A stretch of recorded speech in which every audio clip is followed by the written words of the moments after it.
Hello, bachcho, let's read the question. If the amplitude of the sound is doubled and the frequency is reduced to 1/4, the intensity of the sound at the same point will be.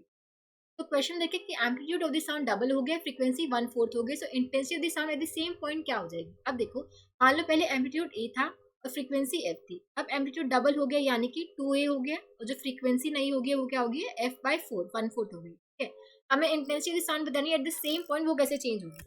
अब देखो, intensity of the sound at some point would be given by omega square a square rho into में v। ठीक है, इसको हम frequency के term में लिख सकते हैं, ओमेगा को लिख सकते हैं 2πf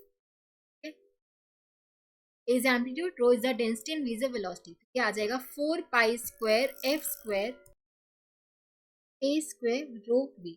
new intensity would be, अब देखो यहाँ से हम देख सकते हैं कि जो इंटेंसिटी डायरेक्टली प्रोपोर्शनल किसके है, f स्क्वायर a स्क्वायर की, टू एंड v तो कांस्टेंट रहेंगे। ठीक है, intensity is directly proportional to f square a square. हम लिख सकते हैं i dash by i would be equals to f dash का स्क्वायर a डैश का square divide by f square a square. f dash is f/4, ठीक है, f/4 का square, a dash is 2a, 2a का square, नीचे f square a square. तो ये आ जाएगा 1/16 इंटू में 4 के इक्वल। ठीक है, s square a square cancel हो जाएगा। i dash by i would be equals to 1/4, यानी कि न्यू इंटेंसिटी आ जाएगी, दैट वुड बी i/4, यानी कि intensity would decrease by factor of 1/4, जो कि हम देख सकते हैं किसमें गिवन ऑप्शन 3 में। Option 3 would be the correct answer. I hope आप सबको समझ आया होगा। Thank you so much.